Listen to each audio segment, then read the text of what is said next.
Hey there. So we're in my backyard today, outside because there's so much inside. You might notice that we actually have the camera turned horizontally this time and not vertically. Our tech department is still a little bit learning a little bit. We're working on it. We're working on it. With just two of us, we have so many little, such a long checklist, and vertical to horizontal was just a little bit further down the checklist, and we just sort of got distracted. So here we go for today. So I said there's a lot of inside and not as much outside. Of course, you might be outside walking and stuff like that, but obviously living in sort of a different circumstance, really no fault of our own. We're just in this sort of time period that has such a weirdness to it. One of the things that's we've talked about on Sunday mornings is how Satan attacks. We did that back in the fall, and I've alluded to it a few times.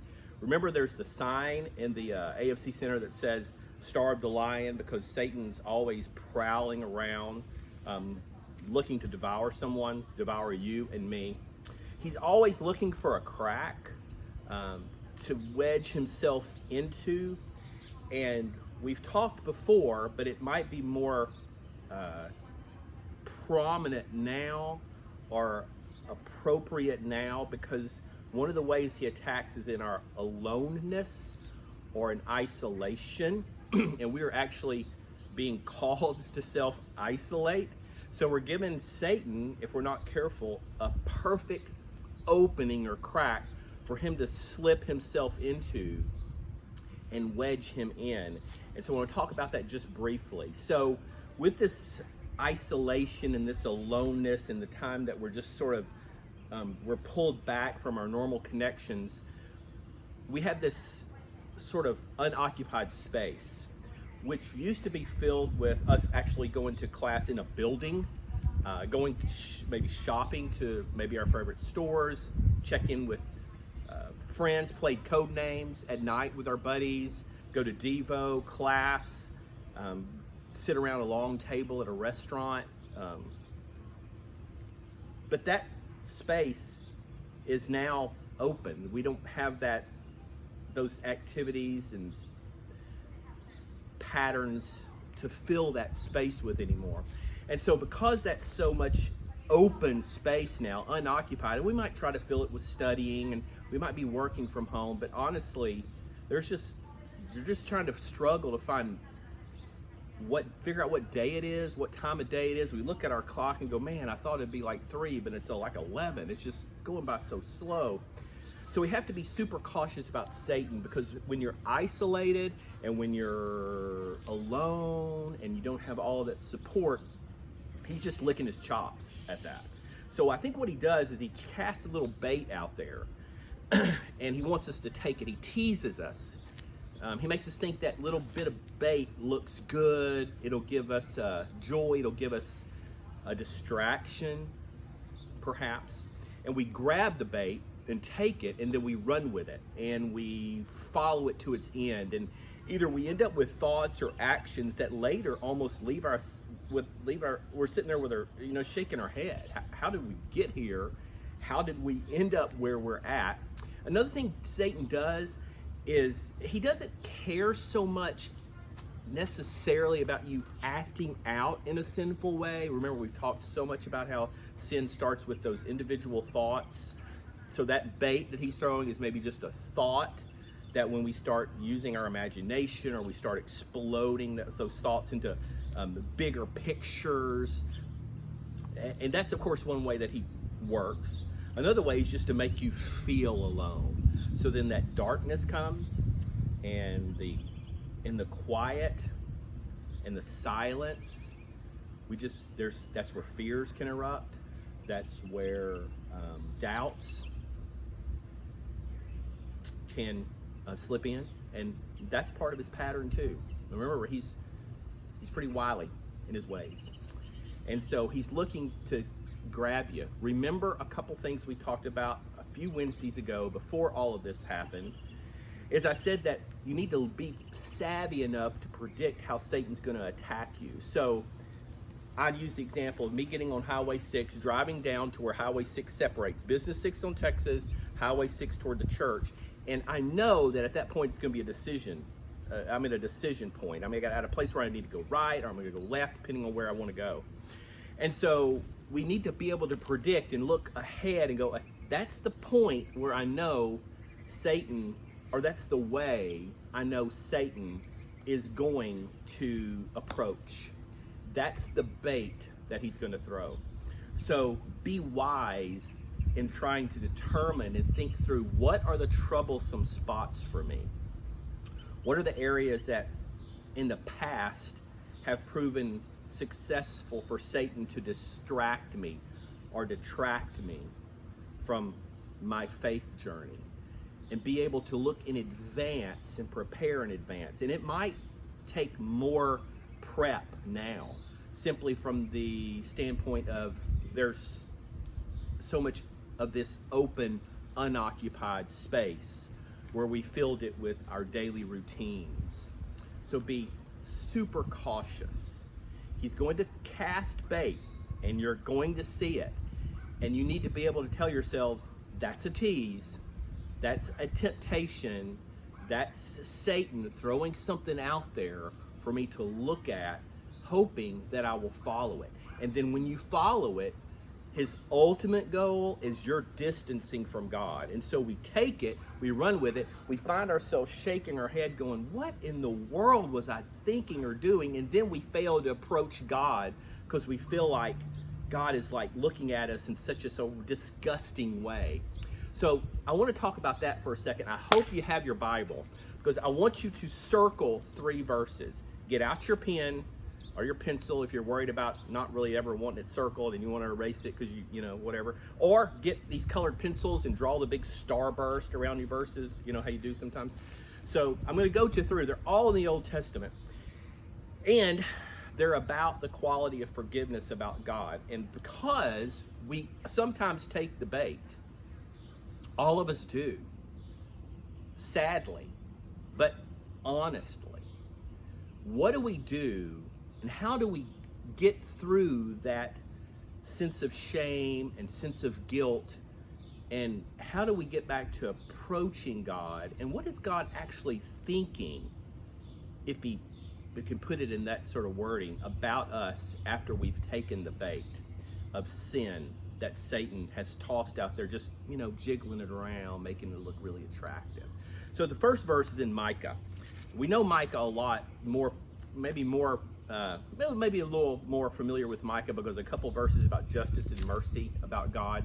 But this is in chapter 7, and it's actually verse, hold on, Scott, I'm out here in the wind. Verse 18. Who is a God? This is, you're circling it, starbursting, yellow with the sun. Okay. 7 verse 18. Who is a God like you, who pardons sin and forgives the transgression? You do not stay angry forever, but you delight in showing mercy. Rhetorical question. Who is a God like you? There is no God like you, because you delight in mercy. Here's my delight example.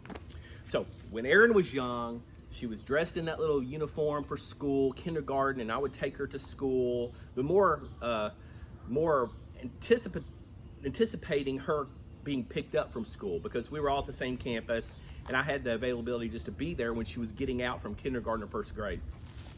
And I remember I could walk in that carpeted hall with lockers all down, and I knew where her classroom was, and the teachers would look in the hall and see if a parent was here. Once they would see a parent, me, in this scenario, they would release Erin, and she'd come around the lockers and look down and just start sprinting toward me. If I, in my mind's eye, could see my face at that time, I think that's delight. Or you have a mother who's or me, or the mother, who's holding the baby, and they're about to take their first steps, and they're just tottering around, you know, and so they're about to take those first steps, and the dad, me, I was a young father at one time, is trying to coax Caleb, Aaron, or Jeb in their first steps to come to me, and they just start wobbling. And if I could look in my mind's eye then and think about what face did I have, I think that's delight. So God delights in being merciful.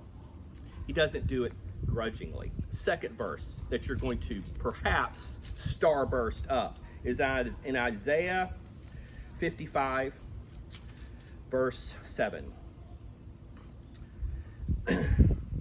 Let the wicked forsake their ways, and the unrighteous their thoughts. Let them turn to the Lord, and he will have mercy on them, and to our God, for he will freely pardon them. So my thoughts about this verse is that he freely pardons, freely. He wants to do it. There's a part of us that sometimes thinks, well, you know, if I can just get my sins down to 3 a day instead of 30 a day. Well, first of all, that's a ridiculous sort of, thing to think. It's not like God even is sitting up there with a stone tablet that says Brian Miller and he's tick marking every sin. The truth is, we don't want to sin, but it's not the number of sins that's the deal. It's the penitent heart that comes seeking forgiveness. So whether we sin 3 times a day or 30,000 times a day, it takes the same amount of mercy and blood of Jesus to forgive either number. As long as we have a heart that wants to approach God seeking forgiveness and penitent, it's forgiveness for however many sins there are. The last verse is in Jeremiah. It's in Jeremiah chapter 31 and verse 35. No, 34. The very last phrases of 34. For I will forgive their wickedness and will remember their sins no more. Remember no more. So sometimes when we take the bait, we sin and we feel bad, and we're going to feel bad. And there is a guilty feeling when you transgress. There's going to be. Are you guilty? Yes, you're guilty. But he remembers them no more. Sometimes we just flog ourselves and we keep beating ourselves up. That's okay, but God does not do that.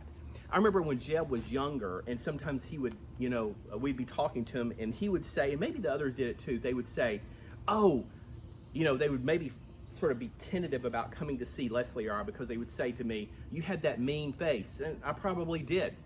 God doesn't have this mean face. Okay? He pardons freely. I remember this story about a gentleman who was before a judge, and he's about to get sentenced, and he's about to bring down that gavel. He's sitting up in that black robe, and the defendant is guilty. He's not even tried to plead that he's innocent. He's guilty, and he's about to pull that gavel down and pronounce guilty and give you the sentence. And the defendant pulls out this card that's a pardon card, and he says to the judge, "You no longer have jurisdiction." I love that. No longer jurisdiction. God has it. And you know how to beat and ultimately have victory over the Lord of sin? It's because he doesn't. You can always be forgiven. No matter how dark, no matter how sinful, God pardons freely, happily, anxiously, without a mean face. This, Hayden, is our flower. I'll You can pick see one. it. Do you want me to come to you? Yeah, come on. You gotta do it quick though, we're running out of time. Yeah, I know. It's gonna stay like this. It's a Texas dandelion. See it?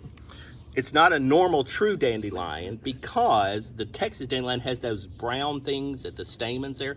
In the fields, look over there. See? Over there? They're everywhere. Driving up 6, they're everywhere. These, all over prairies, they can be used actually in tea, but it's sort of bitter. But when you're driving now and you're seeing all these yellows, this is the Texas dandelion, not the true dandelion. And again, you know it because it's got those little brown parts at the top of the stamens. That's the Texas dandelion. That's your flora and fauna for today. We'll see you Sunday.